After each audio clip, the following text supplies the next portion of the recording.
Principal Center Radio is brought to you by Repertoire, the professional writing app for instructional leaders. Book a demo or start your free trial today and get the world's most advanced tools for teacher observation and evaluation. Take detailed time-stamped notes for evidence-driven feedback conversations. Reuse your writing with snippets that are automatically saved and suggested as you type. Search your evaluation criteria by keyword and pin them on screen so you can keep them in mind as you observe. Use our pre-built drag-and-drop templates or generate new wording on the fly with artificial intelligence. And Repertoire isn't just for observations. You can use it for any kind of professional writing, from emails to cover letters to recommendation letters. You can even turn your existing writing into a template with one click. Start your free trial or book a demo today at principalcenter.com/repertoire. That's principalcenter.com/repertoire. Welcome to Principal Center Radio, helping you build capacity for instructional leadership. Here's your host, Director of the Principal Center, Dr. Justin Bader.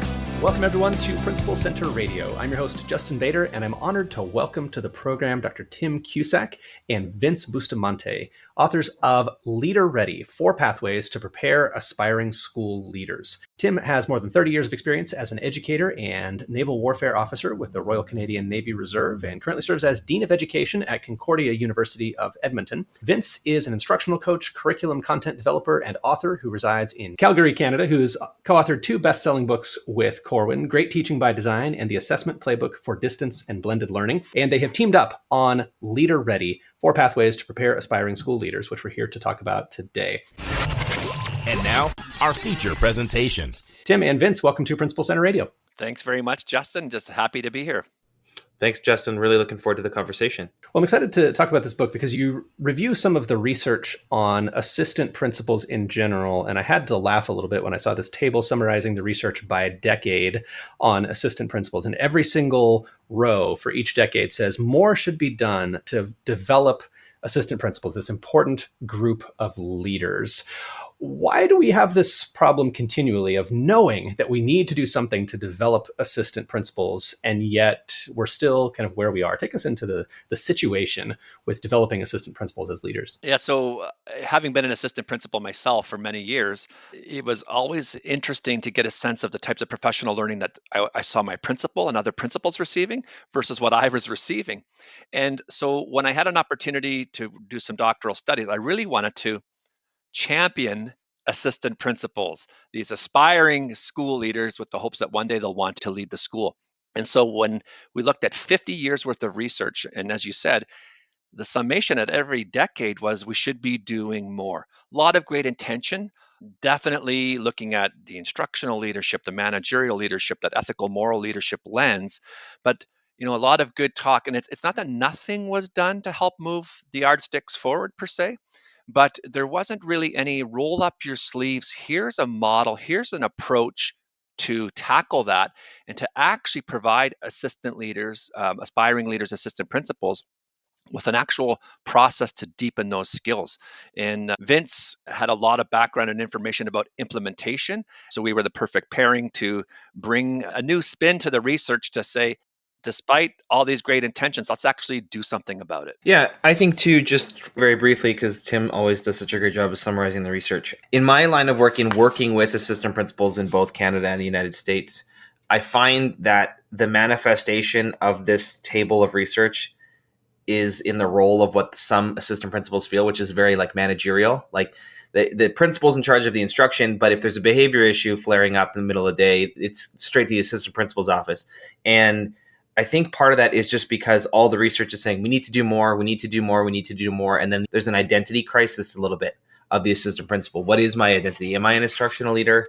Am I just the behavior and timetable person? Am I out in the parking lot flagging things down? So that's kind of what we tried to read between the lines of some of this research and then provide our suggestions of what we think we should do to develop those assistant principals a little bit more.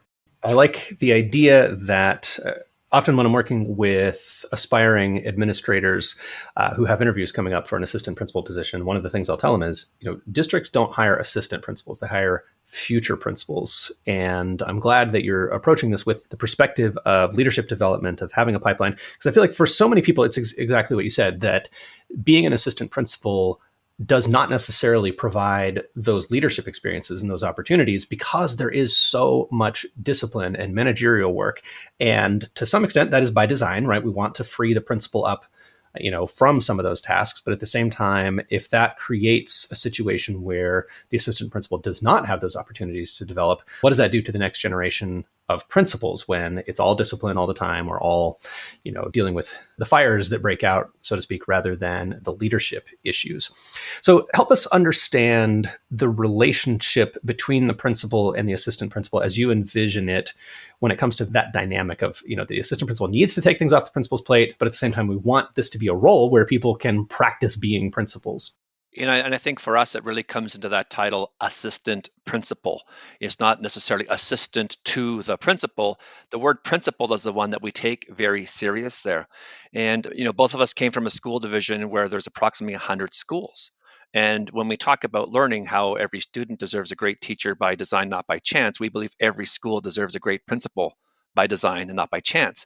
And so, in my role as a former deputy superintendent of leadership services, I was responsible for the leadership development and PD for 100 principals. And my focus on them was, you are the more knowledgeable other. You are the mentor for your assistant principals. But what we realized was there's a great variability from principal to principal, and the phenomena of, well, I never got that training when I was an assistant principal, so you can figure it out on your own. We had to be better than that. And so we really leaned into, what should every assistant principal know, understand, and be able to do? We tied that to our professional practice standards, and created a series of guided learning leadership experiences that principals could deliver, could help facilitate, could help take that assistant principal under their wing and really deepen the experiential learning to help them understand, what does mastery look like, so we can get you as ready as possible to take that next step into principalship.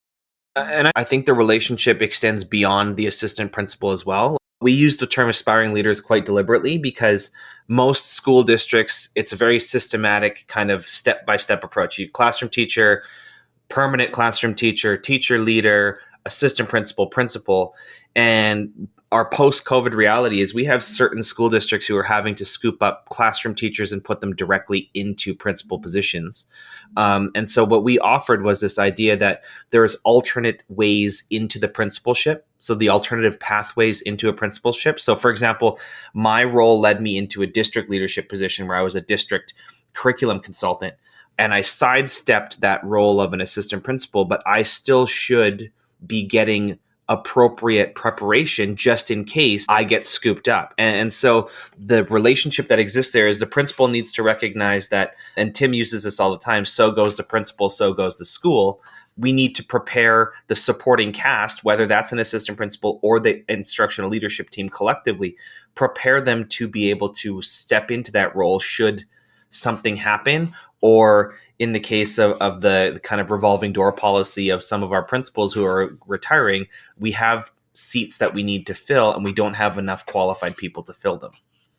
So in the book, you have kind of a diagram early on that says the 4 roots of school leader preparation. And I hope we can talk about all of those. But I was struck by the first of them, that you start with leadership standards. Now, I'm familiar with what used to be called the ISLIC standards, showing my age here, the professional standards for educational leaders, or PSEL as they're known now. But you actually looked at school leadership standards from around the world, US, Canada, Australia, and elsewhere. Take us into the intent and purpose of those standards and what you saw as some of the big themes internationally in leadership standards. Yeah, so really the standards provide a common language. They provide the touchstones back to what should every aspiring leader know, understand, and be able to do. And so it really gives us a good focal point of intentionality of what types of PD, what types of experience should we be planning, and to what extent can we scaffold that learning for those aspiring leaders towards more complexity, that they could extend that learning. And so that's where our standards are so important. And so when we looked at the various standards around the world, we quickly noticed some common themes. And so we looked at that instructional domain. We looked at that creating and leading the operations of a school. And so basically, when we looked at whether it's the PSEL standards in America, we looked at the head teacher standards in UK, we looked at the standards in Abu Dhabi, we saw that these themes were very specific to and lent themselves well to the leadership standard. And so from there, we branched out into the environment to implement that, which is Vince's expertise and background. And then we created a model that we could have principals, more knowledgeable others, lead their aspiring leaders in a very systematic approach towards mastery. And then, of course, celebrating that mastery and celebrating those little successes that will hopefully entice those aspiring leaders to want to take that step into principalship. And this was admittedly probably the most difficult chapter for us to write because we did take quite a deep dive. The table that's in the book that has US, Alberta, Australia, Abu Dhabi, and UK is exclusive in the sense that we looked at others as well. We had others countries that we looked at. And the more we peeled back the layers, the more we realized that, first of all, not all school districts adhere to leadership standards. So that's why we offered our 4 categories. So as Tim kind of touched upon, the learning and engagement standard, resources and operations standard, community and culture standard, and the 4th is growth and innovation. So what we did is we kind of modeled the rest of the book around our provided standards with the understanding that they all kind of fit into a greater standards document. I love the way that can serve as kind of an agenda for an internship or for an assistant principal who is working with a principal, because I think what your book is so helpful in helping people avoid is that dumping scenario, right? Where the assistant principal's duties are whatever the principal doesn't want to do or is not particularly good at, which is not necessarily the skill set that you need to become a principal, right? There's a complementarity certainly that is helpful. But if we're going to develop people as well-rounded leaders who are ready to assume the principalship, we've got to do better than that. So take us into the idea of helping people attain those experiences and those skills that they need with those standards in mind. You know, we know what principals need to succeed. Take us into the process of helping us be more intentional about giving assistant principals those experiences. Sure. So the 3rd route is called guided leadership experiences, which is kind of where we rooted, my God, such a bad pun, but still, where we rooted our kind of focus on how are we constructing those experiences. So it's not unlike a gradual release of responsibility model in the classroom where, you know, the further along the student goes in the learning, the less hand-holding we have. It's the exact same for our aspiring leaders. So we take some time earlier in the book to dive deep into what is the skill, will, and thrill of our leaders. So Justin, if you're joining us as an assistant principal, we need to figure out who you are as a person and a leader first, rather than trying to kind of square peg, round hole you into some responsibilities. And from there, then we can determine which standard do we need to develop a little bit more. So if it's resources and operations, then from there, you and I would co-construct those gradual release learning experiences. So we have what we call level 1, level 2, and level 3 guided leadership experiences. And the further along that we go, the less responsibility I have and the more responsibility you take. So just to give you an idea, if we were looking at like a community and engagement exercise and it had to do around a school council meeting, so your level 1 experience would just be fly on the wall. Just watch your principal lead the school council meeting. Level 2 would be you take a little bit of the agenda and present some of that with me as your safety net. And then level 3 would be you take it completely. And I'm still there, but this is your show. This is your faculty meeting. And those experiences will help generate those mastery levels. Now, it's obviously not a one and done situation. And so one of the things that we talk about in the book specifically is not dumping all the standards into guided leadership experiences at the same time, that's why it's so important to get to know who you are as a leader before we determine how we are going to design those leadership experiences. Yeah, and that's very important to Vince's point of no. Discover the power of data-driven instruction in your school with IXL. IXL is the most widely used online learning and teaching platform for K-12. It gives you everything you need to maximize learning, from a comprehensive curriculum to meaningful school-wide data.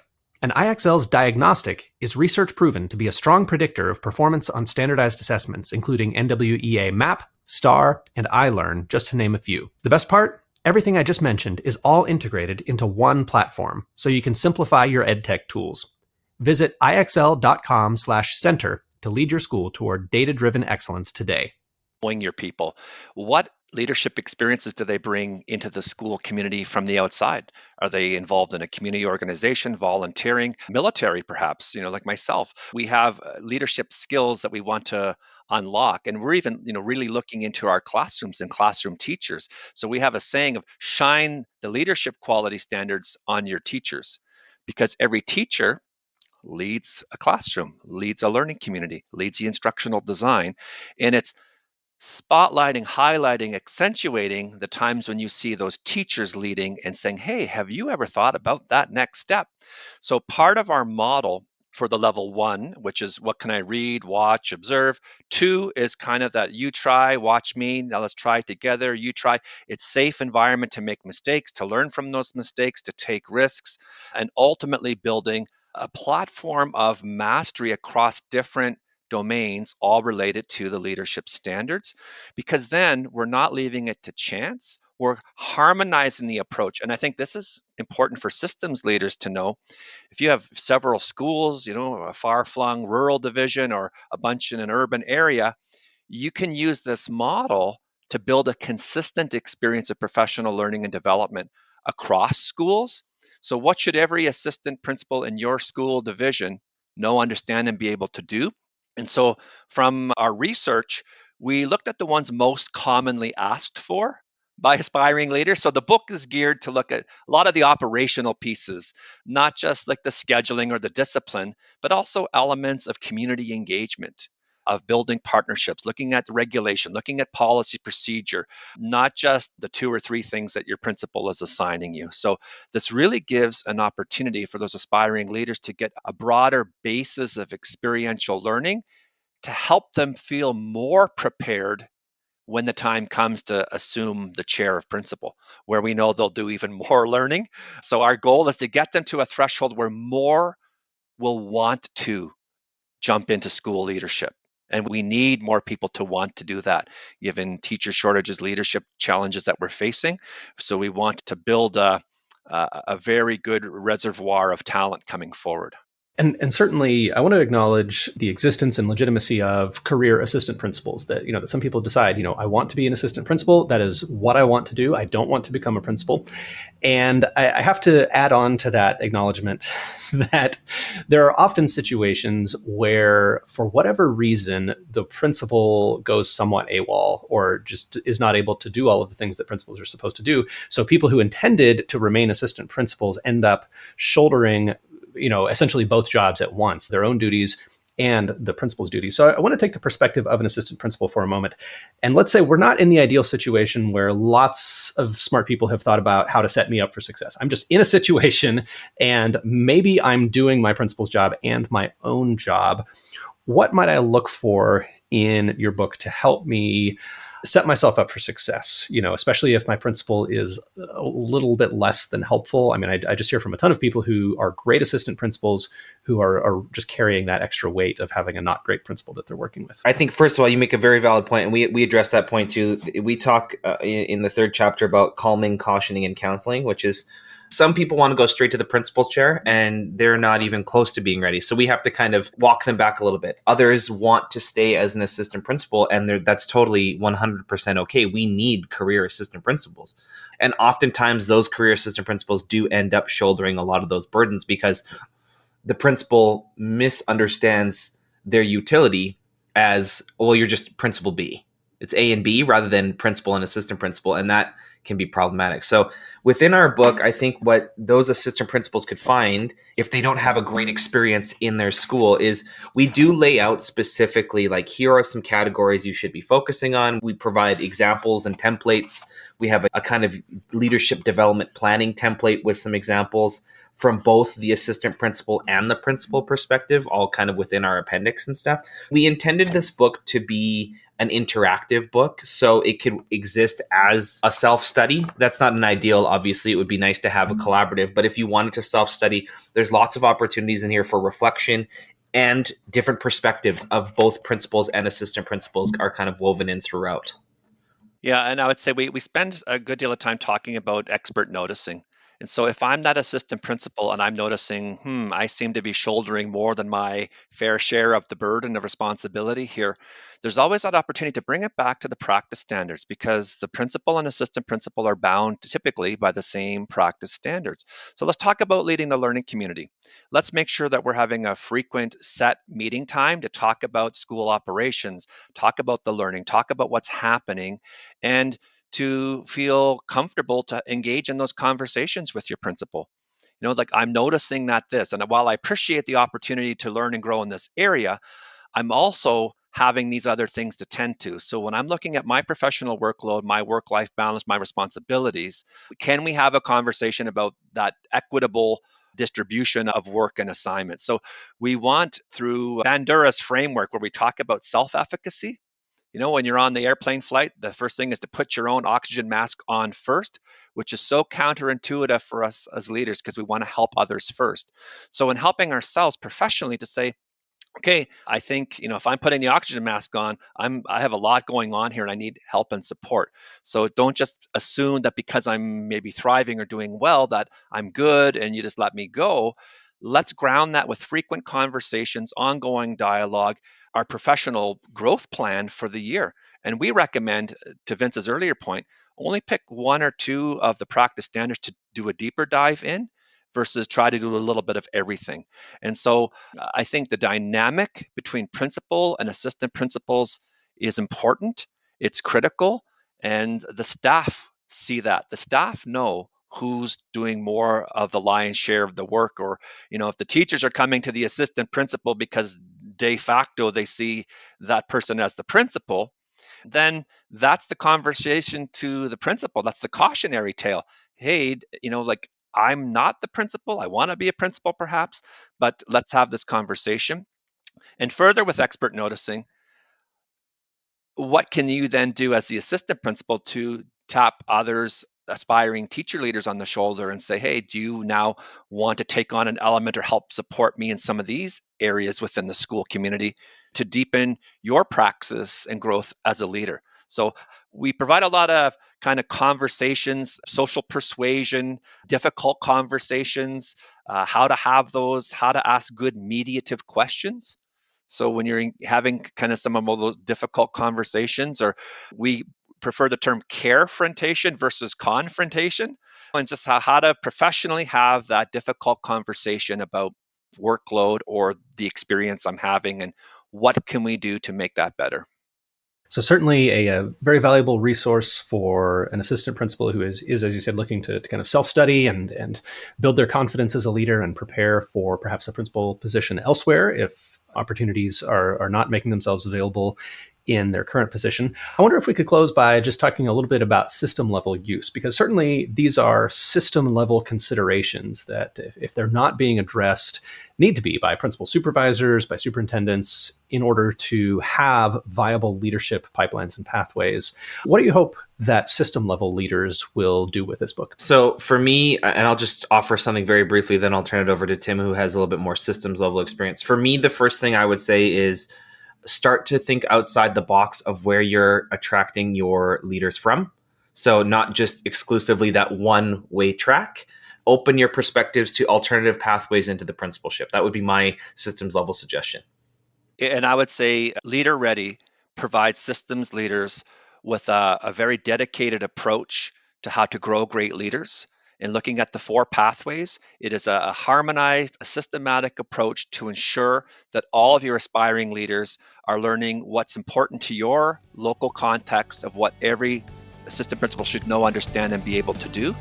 And I feel that the book really provides that very practical roll up your sleeves. Let's dig into this. Let's look at the case studies. Let's read the examples. Let's look at the research that's provided. And let's apply this. So it really gives systems leaders a very good mentor text in terms of how to add to, or value add, or enrich or support your existing leadership development programming. Wonderful. So the book is Leader Ready, 4 Pathways to Prepare Aspiring School Leaders. Tim Cusack and Vince Bustamante, thank you so much for joining me on Principal Center Radio. Thanks, Justin. It was a pleasure.